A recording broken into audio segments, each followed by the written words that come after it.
شهر الطاعة والإيمان شهر الرحمة والغفران شهر الطاعة والإيمان شهر الرحمة والغفران أيامك خير الأيام يا رمضان يا شهر صيام وقيام يا رمضان أيامك خير الأيام يا رمضان يا شهر صيام وقيام يا رمضان. بسم الله الرحمن الرحيم. الحمد لله رب العالمين وصلى الله على محمد وآله الطاهرين. Salamun alaykum wa rahmatullah wa barakatuh. Dear brothers and sisters, inshallah, you're benefiting maximally from the provisions of this holy month. These days aren't to be compensated, they're not going to return. Try to avoid as much as you can anything which distracts you from Allah. And this is one of the main purposes behind fasting, because we're dealing with the fasting not only of the stomach but also of other limbs. And this is the reality of fasting. Now, if you remember, we were reading a passage from Sayyid Haydar Amuli's book on the inner dimensions of rituals, and in relation to fasting, he had recited or had written a number of ahadith emphasizing the rewards and the very high nature, lofty degree that fasting bears with it. And then he said this lofty nature and this superiority that fasting has can be traced back to two things. The first was because there's no riyah. The person who is fasting on a par with the Sharia, they are relatively riyah free.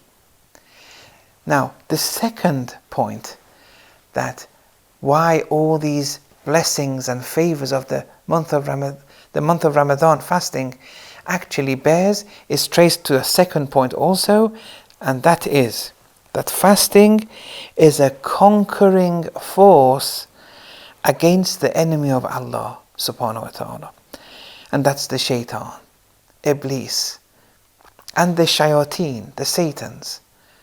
Iblis is an agent of Allah. We should never see Iblis as independent from Allah. That would be a compromised tawheed, making one Zoroastrian in the hereafter. Iblis can't do anything without Allah's permission, and Iblis has been assigned a role, an agency in the overall cause and effect cosmos that we have.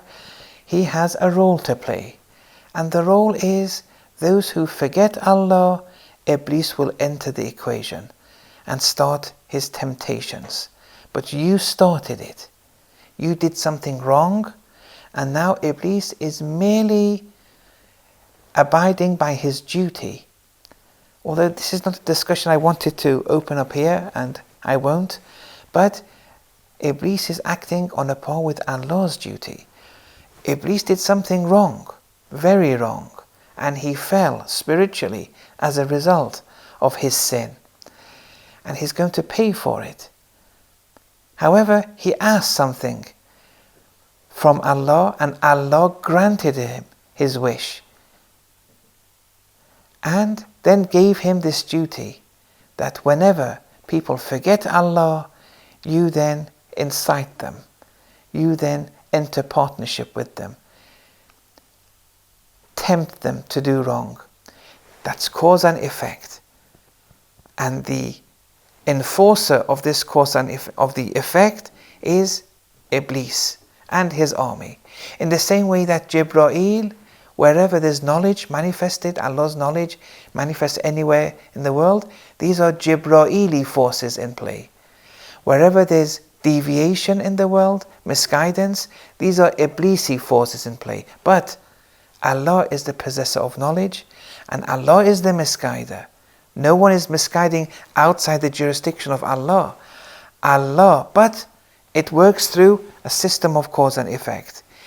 You forget Allah through your own actions of forgetting Allah, you would be now encountering the forces of misguidance. But it was your doing. Anyway, here, fasting is a conquering force against the Satans. And Shaitan only becomes stronger, according here to the writings of Sayyid Haydar Omali, through the whims and lusts that people have, the animalistic traits. The satanic forces within become strengthened. And fasting, looking at its hunger dimension, fasting breaks all the dimensions of lusts which count as instruments of Shaitan. Because without these instruments, Shaitan cannot function. So, Shaitan works through the precipitation of animalistic traits. If you were to experience hunger, this lowers and suppresses your animalistic traits, your soul's whims and lusts.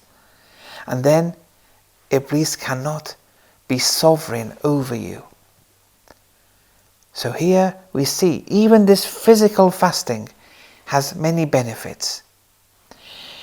In one hadith it reads, Inna shaytana yajri fibna adama majrad dame fadayyiqu majariyahu bil-ju'. That Shaitan, he permeates in the offspring of Adam, in all humans. He permeates through and penetrates through them, through the vessels of the blood, meaning everywhere in their body. Not necessarily, in those blood vessels in the arteries and veins, but in the same way that blood vessels appear throughout your body, penetrate all parts of your body, here too, Iblis works through these channels, in your body, through the blood vessels. And then the prescription is given, restrict those vessels by means of hunger. Restrict those channels through which Iblis is working through you, through your blood vessels. Restrict it. Constrict it. How? Through hunger. If you do away, you can do away with those animalistic traits by experiencing more and more hunger. Now, here, it's because of traditions like this that the esoteric interpretation of verses like in chapter 5, verse 3, Hurrimat alaykum, prohibited upon you are the following: al-maytato, carcasses. That has an esoteric meaning too, but we're not dealing with that now. If you remember, we touched upon the munkhaniqato wal-mawqudato, the animal strangled to death and the animal beaten to death. It's haram to consume them, they're najis, because they weren't slaughtered properly.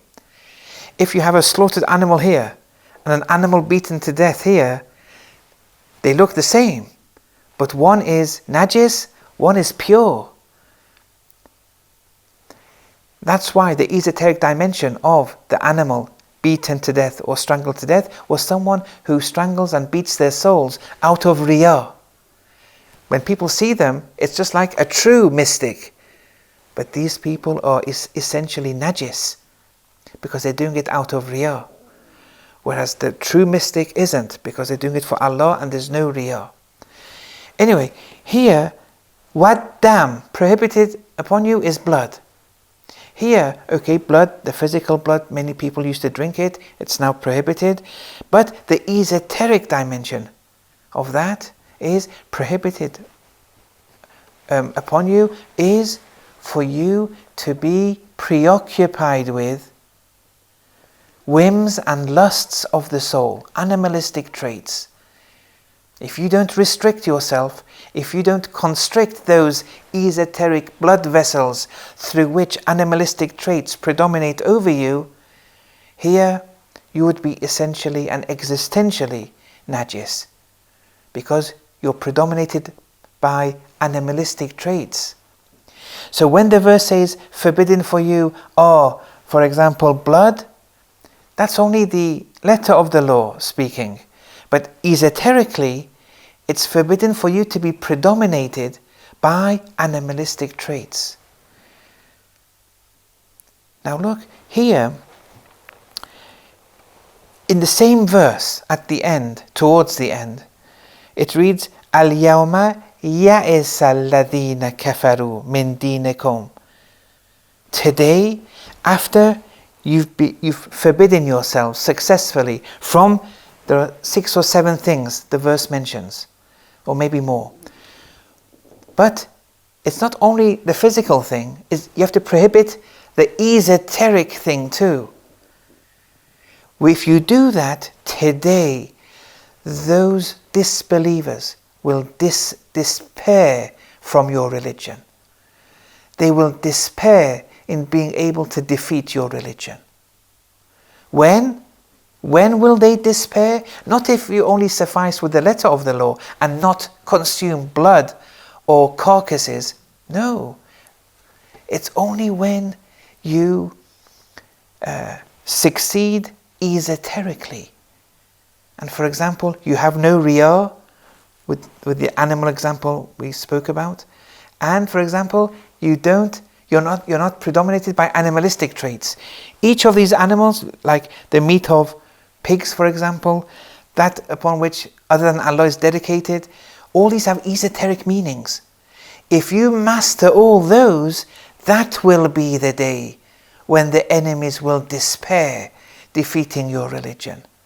It's only then, when you abide by the zahir and the batin of this verse. It will only be then, al-yawma akmaltu lakum dinakum. Only then, Allah says He's perfected for you your religion. And then continues, wa atmamtu alaykum ni'mati, and I've completed alaykum, upon you, my ni'mah. Now, here Allah Tabu proves and illustrates and demonstrates wherever ni'mah is mentioned in the Quran, it's in relation to wilaya, and therefore in relation to the wali of the time. Now, 1400 years ago, this verse was in relation to Amir al-Mu'mineen, the incident at Ghadir Khum, and he was the wali of the time. Who is the wali today? The 12th Imam. He is our leader. He's working day and night. He's governing, but he's doing everything in occultation. If you want to see the Imam of your time, if you want this ni'mah to be completed and for you to see him, albeit his barzakhi reality, although seeing the physical reality is not impossible, but there's no need to have to see the physical Imam. He can appear before you with his barzakhi reality in dreams or in visions whilst awake. But to do that, these things which are prohibited over you, you have to abide by, both according to the letter and to the spirit of it. That's difficult. Why do you think people despaired in defeating Islam and defeating the Islamic Revolution? Because we had a leader like Imam Khomeini, being continued like the likes of Imam Khamenei. As long as these people are here, one of the essences of fasting, he says, أَمَا تَسْمَعُ قَوْلَ مَرْيَمَ بِنْتِ إِمْرَانَ. Didn't you hear what Lady Maryam said? Alayha salam. We mentioned this verse, I think, in the opening lecture also, lecture number 1. She said, إِنِّي نَذَرْتُ لِلرَّحْمَنِ سَوْمًا فَلَنْ أُكَلِّمَ الْيَوْمَ إِنْسِيًّا. That verily, for Allah's sake, for the all-beneficent, I am making a vow of soma. Imam says this means samta. It's a vow of silence. Not a silence of not having food or drink, because she did have food and drink.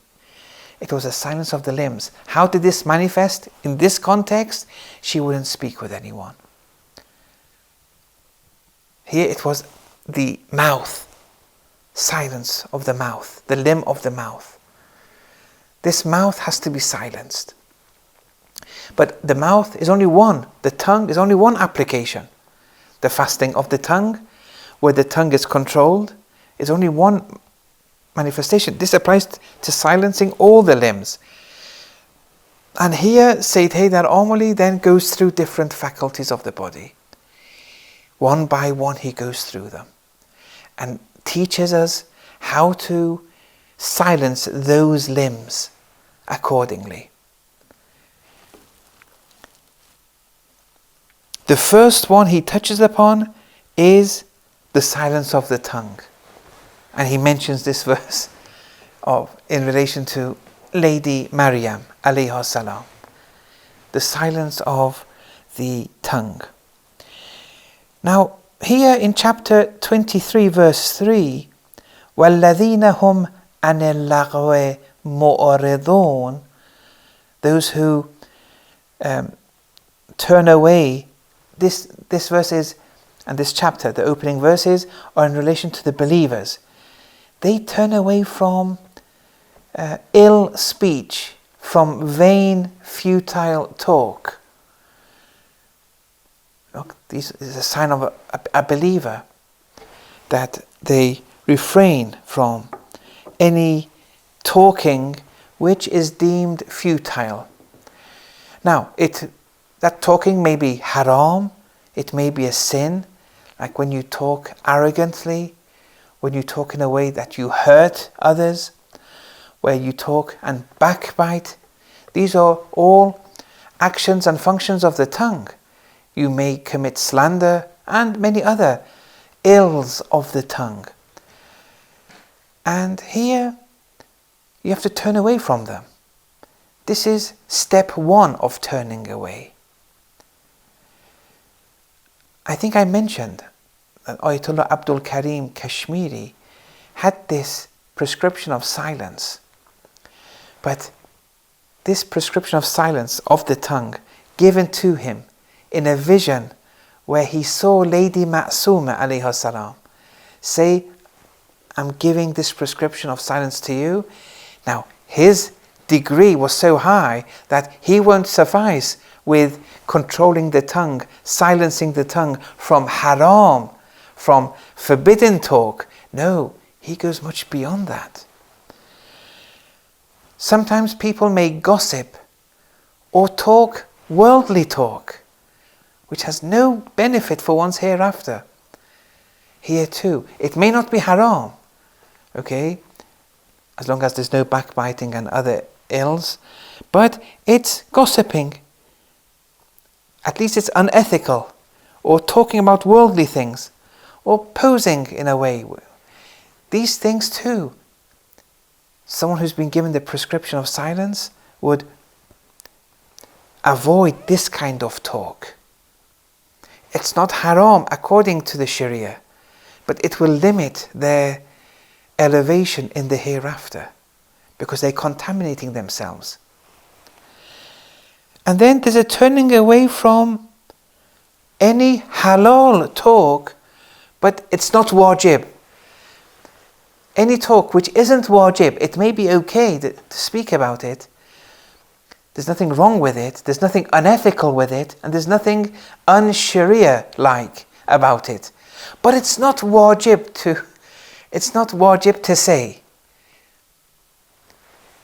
Controlling this limb or faculty of talking, it even entails this, that you avoid even the halal talk, which are not wajib, obligatory, essential for you.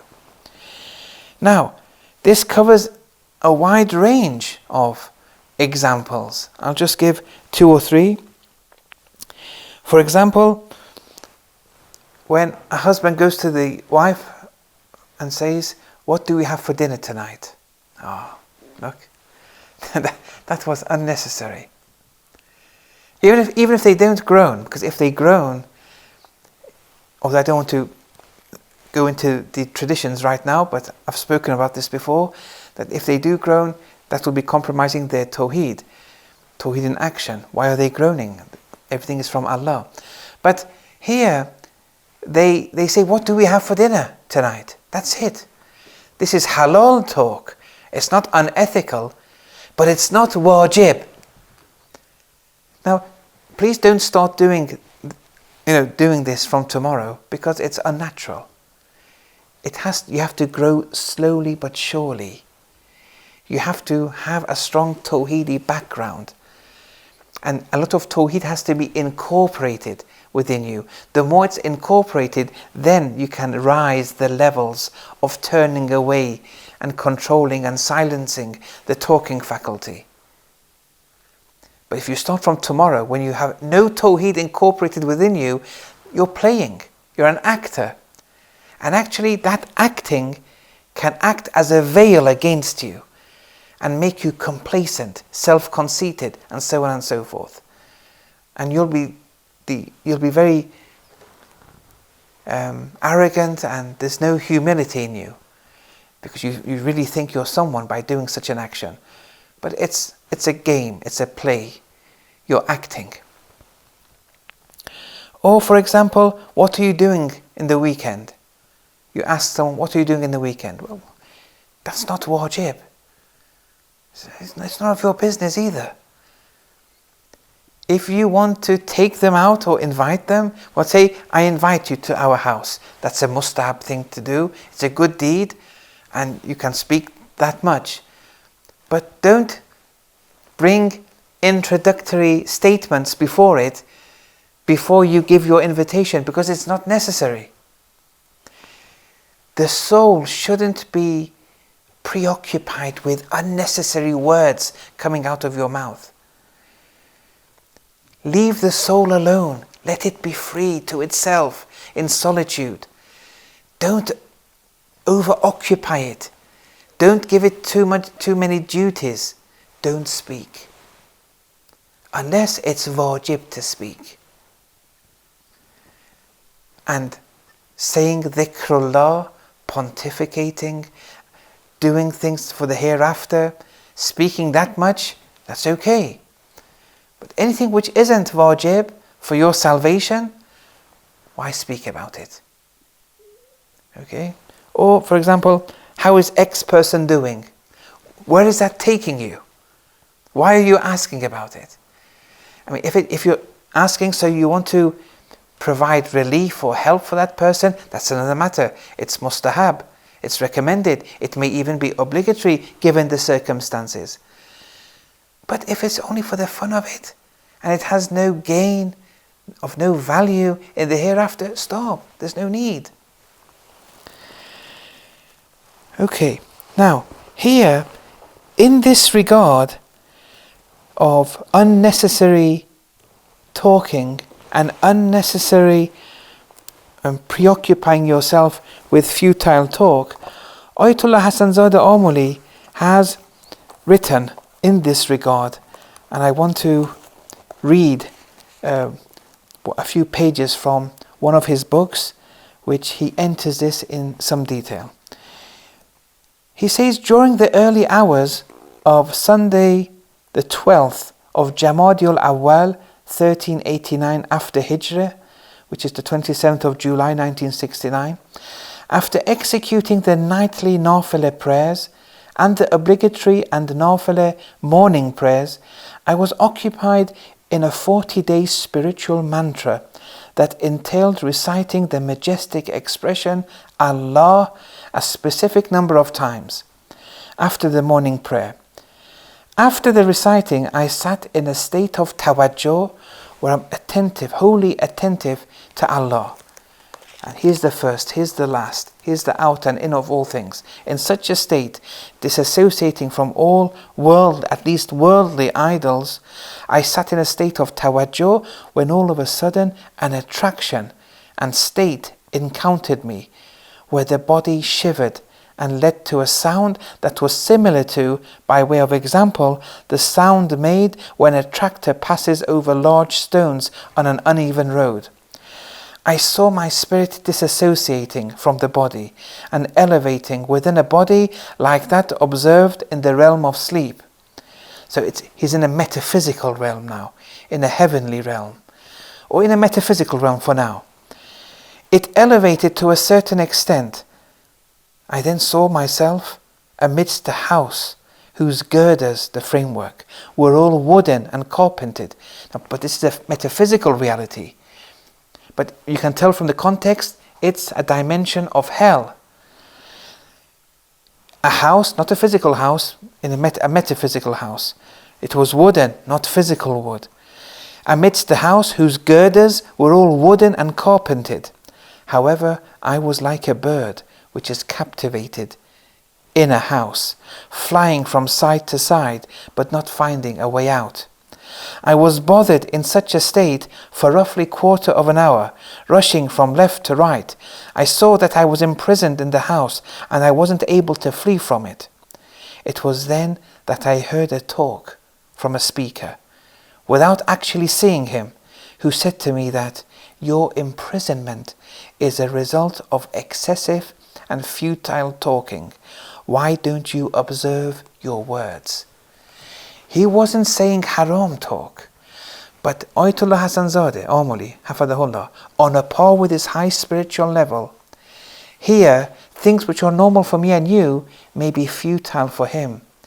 And if he wants to attain to high levels of heavens, this futile contamination of his soul has to be purified before he gets to that level. And therefore he's purifying it in this world by having visions of that level of hell, which can act as a barrier for him to acquire higher levels of heaven in the hereafter. In that state, I asked Allah several times to save me by the life of the seal of prophets, falling down, beseeching and lamenting before him. All of a sudden, my eyes fell towards the north of the house, where there was a window with enough space for one person to flee through it, and so I did. After leaving the place, I was in flight again towards the east in the direction of the Qibla, so he flee from it. He became pure from that suffering he was experiencing, and he did it by intercession through the Holy Messenger. The Messenger is a manifestation of Allah's attribute. The enemy will despair. Why don't the enemy despair by other tyrannical so-called Islamic leaders today in the world? Actually, they love them. The disbelievers love them. They love to work with them. They love to trade with them. But with the Islamic revolution, they can't. And they're in despair. This is a great success for Muslims. If only we would realize the importance of such a revolution, what it's doing, and how it's helping the cause of Messianism and Mahdawiyyah. If only we would realize. Just because we're suffering in many parts of the world, it doesn't mean we're not in control. We're independent. And you should fall into and you should participate with the cause, with the Islamic revolution. This is something pivotal for your hereafter. What kind of CV are you going to take with yourself in the hereafter? Then the verse continues that those disbelievers will be in despair. فَلَا تَخْشَوْهُمْ, don't be scared of them. وَخْشَوْنِي, fear me. And you're going to succeed if day after day, even today, 1400 years on, you have the potential to see the ni'mah of your time, the imam of your time. And chapter 5 verse 3, abiding by the esoteric prescriptions behind the physical entities mentioned, that is a prescription of Messianism. Okay, so here, prohibited over you is blood. It's prohibited is for you to be an animal, to be infiltrated and penetrated by animalistic traits. You're far beyond that. You have to be a human. You have to be a human. Okay, now we have other traditions that read, and Sayyid Haydar Amuli has brought them, that in the month of Ramadan, futihat abwabul Jannah, the doors of heavens open up before you. Wa quliqat abwabun nar, the doors of hell will be locked before you. Wa suffidat ash-shayateen, and the Satans will be incarcerated, captivated, locked up. They don't have access to you. وَنَادَى مُنَادٍ يَا بَاغِيَ الْخَيْرِ, then a caller will call out, O seeker of truth, halumma, come towards this truth. وَيَا بَاغِيَ الشَّرِ, O seeker of vice, أَقْصِرْ, which means, O seeker of vice, restrict yourself, constrict yourself, stop it. And so what does it mean? That the shayateen are incarcerated? And these are traditions we have, and they're explicit. Remember in the introduction when I said, as long as you forget Allah, if you forget Allah in proportion to how much you forget Allah, you'll be under the sovereignty of Iblis. Iblis will come with his temptations your way. But this is cause and effect. Now, in the month of Ramadan, if you forget Allah, Iblis will not come your way with temptations. Except if you sin. Because not recalling Allah has many applications. One of them is actually sinning according to the Sharia. If that happens, everything breaks loose. You shouldn't sin according to the Sharia. But if you're not constantly invoking Allah during the day, you won't be encountered with satanic temptations. But outside the month of Ramadan, you would be. And the more you forget Allah, even though you're not sinning, you would encounter satanic temptations. And then eventually you're going to fall and give in to them. In the month of Ramadan, even if you forget Allah and you don't constantly invoke Him, as long as you don't sin, shaitan won't come your way. So why do we continue sinning in the month of Ramadan? It's because of what preceded the month of Ramadan. The contaminations that we incorporated before the month of Ramadan, polluting our immaterial dimension, and thus assigning ourselves under the Iblisi sovereignty, and therefore that continues after the month starts, the month of Ramadan starts too. And you still continue your ways, and you won't benefit at all from the month of Ramadan. So this is something, we have an opportunity here, and we have to make the most out of it. Now, Sayyid Haydar Amuli here only touched upon the physical dimension of hunger. But the reality, and that's important. I mean, we have many traditions in this regard. I'll just recite one or two of them. But then, this is on a par with the Sharia, this hunger aspect. This lack of drinking, lack of eating, lack of satiating your sexual appetite, and so on and so forth. But fasting, as we said, has levels, and it entails much more, and we can grow much more. We'll come to that in a minute. But just a few ahadith on the importance of not filling your stomachs, not overeating. The Holy Messenger said, مَا مَلَأَ آدَمِيٌّ وِعَاءً شَرًّا مِنْ بَطْنِهِ. There's no vessel or container worse than to fill than the container of your stomachs. When you fill your stomachs, you're preoccupying You're over preoccupying your souls. And that soul is preoccupied now. It's not free to be a recipient of higher truths. You've locked it down in this physical realm with physical food. And the Holy Messenger has also said, لا يدخل ملكوت السماوات والأرض من ملأ بطنه. One who fills one's stomach, overfills it, they won't enter the metaphysical realms of the cosmos.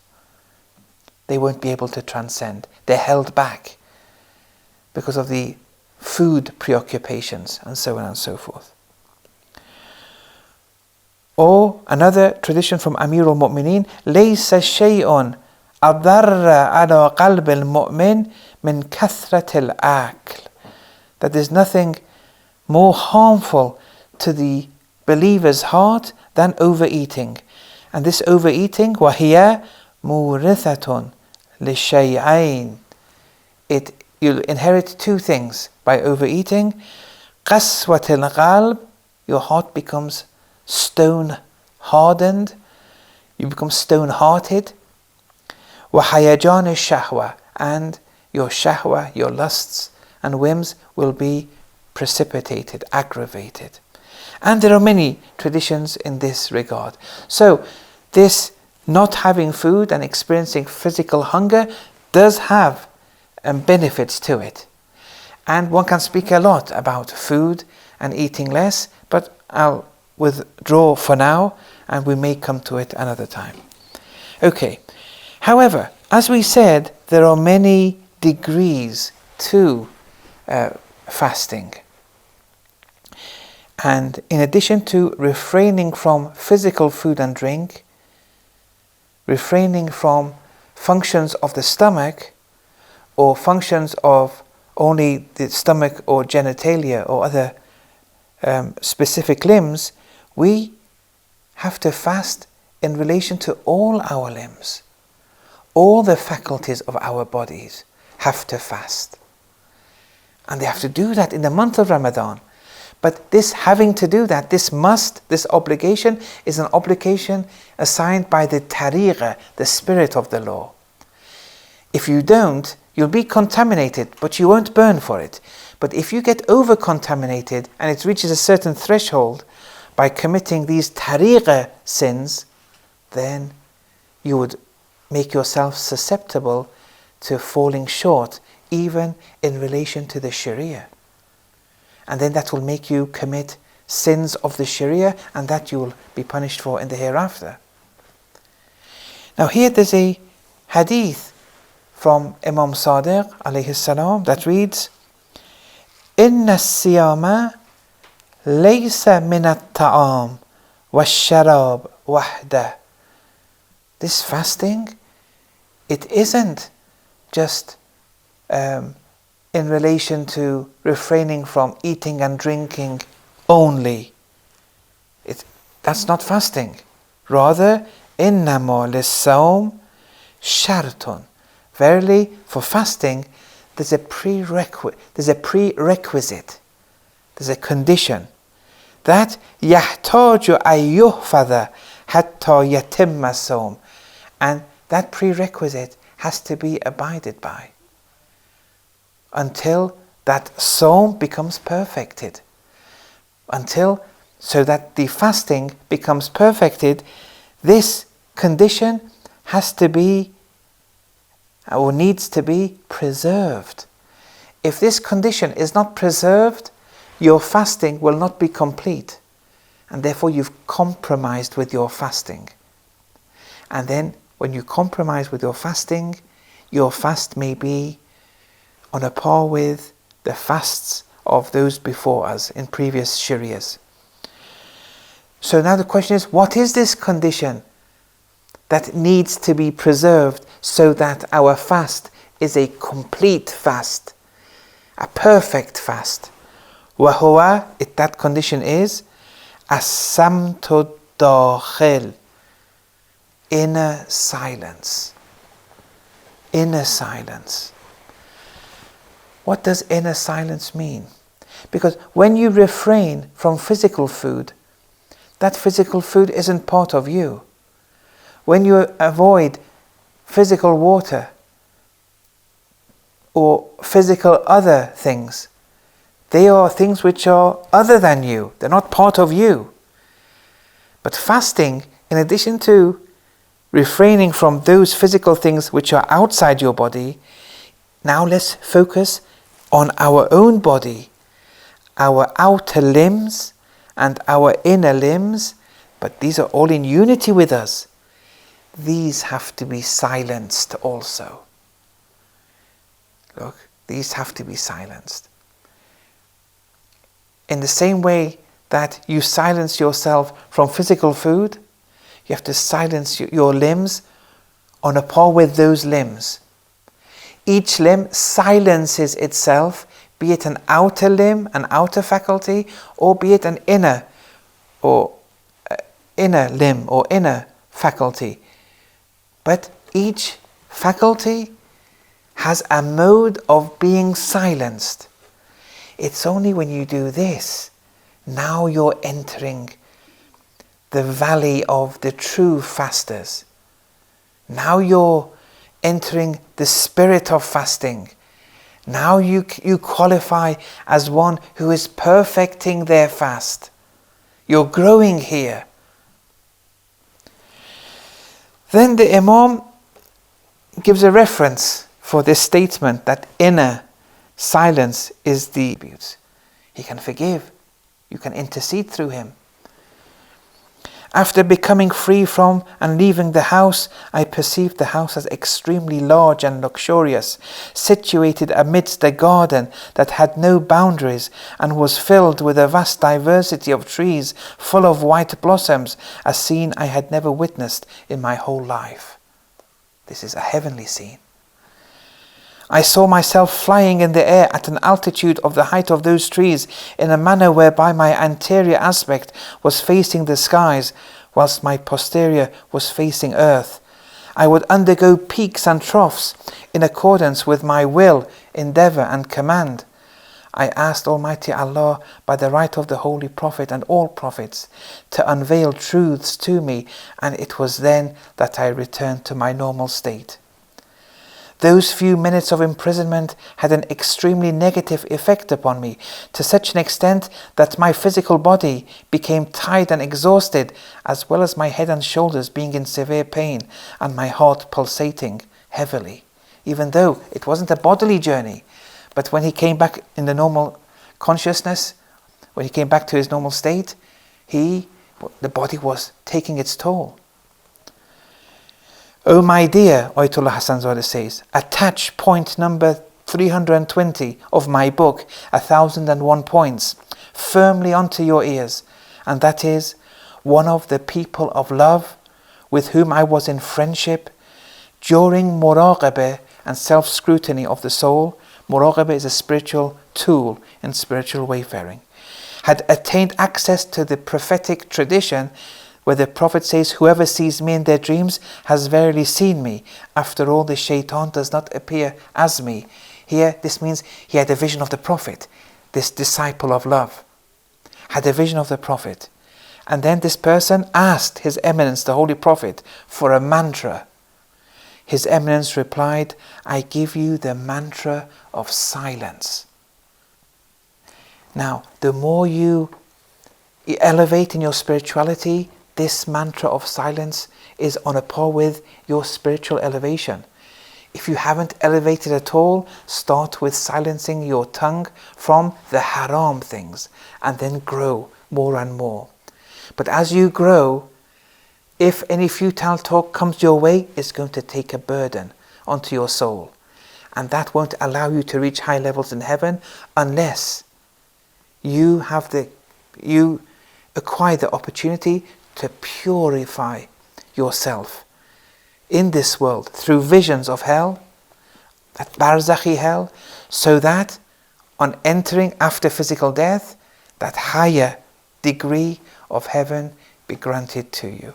Inshallah, we'll continue with another incident of Ayatollah Hassanzadeh and other forms of silencing other limbs of the body in the next session.